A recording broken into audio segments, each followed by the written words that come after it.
Hello everyone. Fred Matiang'i has been rated as the most preferred presidential candidate for the United Opposition, to face William Ruto in 2027 electoral contest. According to several political analysts, Fred Matiang'i's candidacy has been endorsed by Gen Zs and professionals from across the country, with great support from the youth and huge public figures in the political class. If you look at the research 80-20 on the presidential election, page 28, approval of presidential candidate, it is number 1, Fred Okengo Matiang'i. You go to presidential candidate nationwide, Fred Okengo Matiang'i, number 2, William Ruto, 21, Kalonzo at 11%. Go to preferred presidential candidate Gen Z, it is Fred Matiang'i, then William Ruto at 18, then Babu Owino at 9, then Kalonzo at 9%. I'll be saying 3 or 4. Millennials, Fred Matiang'i, William Ruto, Kalonzo at 10. Gen X, Fred Matiang'i, the same. Counties led by Fred Matiang'i. If you look at these counties, Nyamira, Pokot, Kware, Kisii, Embu, Nyandarua, Isiolo, Nakuru, Kilifi, Lamu, Kiambu, Meru, Laikipia, Kajiado, Bungoma, Kakamega, Samburu, Busia, Tharaka Nithi, Nyeri, Mombasa, and Nairobi. Against counties led by William Ruto. If you look at the counties led by William Ruto, na counties led by Matiang'i, you will realize like 2 or 3 of the counties that Matiang'i is reading can take half of all the entire counties, half that Ruto is reading. I mean, if you take, because Matiang'i is reading in the most populous counties, then look at Ruto. Half of the counties is reading, they cannot add up to anything. Numbers 0. Having been endorsed by the Jubilee Party, Matiang'i has a front leg up, as the only potential serious contender in the United Opposition, to face William Ruto in 2027. According to several political analysts, Fred Matiang'i does not need to type his name on billboards for popularity, but many Kenyans have known him as a no-nonsense state officer, who works passionately to deliver results by facing the common challenges head-on. I will not shirk, verge, bend, or even hide from my public responsibilities. Yeah. It will be my responsibility, and the buck will stop at my desk. Yes. I will face these guys head-on. I'll face them down, the way I faced the examination cartels in education. Yeah. The way I faced the criminals when I was Minister for Interior. I'll face them up. Number 2, I will not compromise. I will not have conversations or negotiations with the criminals. Yeah. And I will not be party to those people, and they will not persuade me in any other way. Number 3, I'll follow the law. You know, the beauty about this country is that we have all the laws that we need to manage the country. We don't even need new law or even new institutions. We have enough institutions. We have enough laws. What we don't have is enough courage and enough forthrightness in the management of the country. Yeah. That's what we are missing. Okay. And then, you know, when people ask me these questions, I tell them, there is no better way of fighting corruption. There is no better way of fighting this nonsense than exemplary leadership, leading by example. Right. You cannot tell people to stop doing what you do every day yourself. Yeah.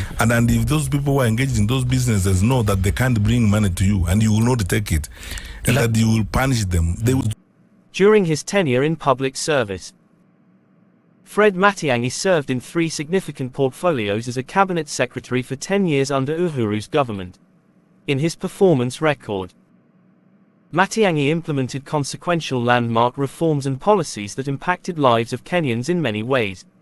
As the Cabinet Secretary for ICT, Matiang'i transformed the media technology by enforcing analog to digital migration, a move that impacted a significant advantage to the growth of our technology in Kenya. Equally enough, Matiang'i is the only CS who succeeded to fight cartels in the education sector, and managed to disappear exam malpractices for KCSE exam cheating. Lakini kuenda kulipa watu usiku kutafuta pesa, eti watafute kisu na wengine, kuua watu wengine. Niliona wakati tulikuwa na by elections za ile Nyamira. Mjumbe moja kutoka hapa wa UDA, eti anatembea na watu na gari ambazo hazina number plates na mishale na mpanga kujaribu kuua watu. Ninawaambia hivi, anisikize kwa makini. Hiyo maneno tumemaliza sasa na ikome. Tumalizie hapo. Kwa sababu kuanzia sasa kuendelea mbele, kama hayo ndio maneno wanataka, tutawafundisha vile inafanywa. Sawa sawa. Matiang'i was also rated as the Super CS under Uhuru's government after he emerged as the best performing CS Minister for Interior, coordinating several processes in government.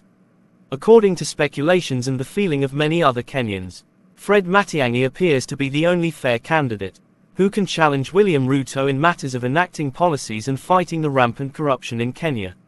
Matiang'i's track record actually speaks volumes to the people of Kenya, and his words always give a hope to a better Kenya.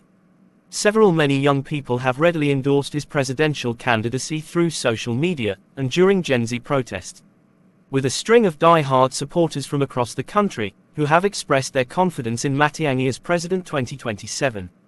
However, a class of few critics and selfish tribal politicians have also started building up to criticize Fred Matiang'i on some of the most nonsensical matters during his tenure of public service, although his response has always been clear to silence his critics up to their satisfaction, whereby no sane person can afford to deny the facts and figures presented during his interviews in an honest opinion.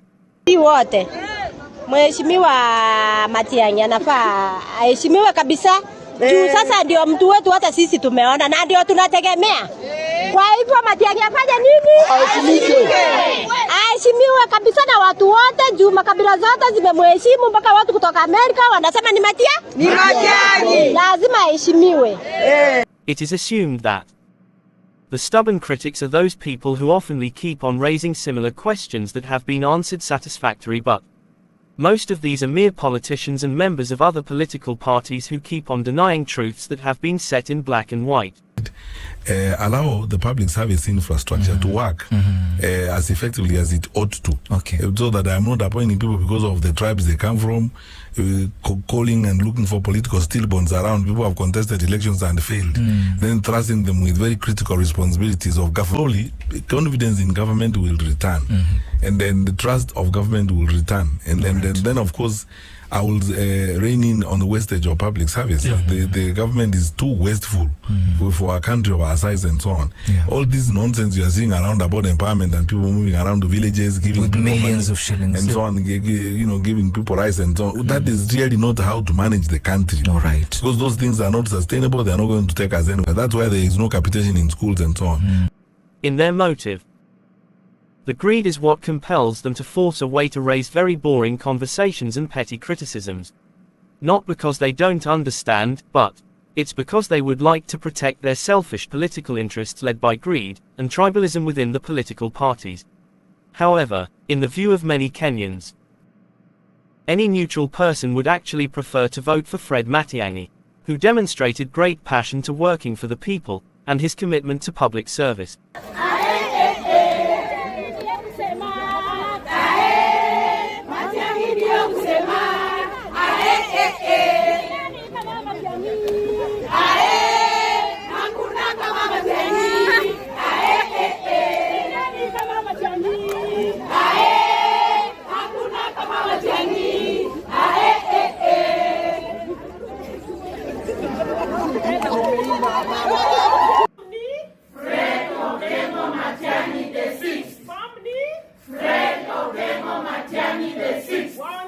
Thank you and keep on subscribing.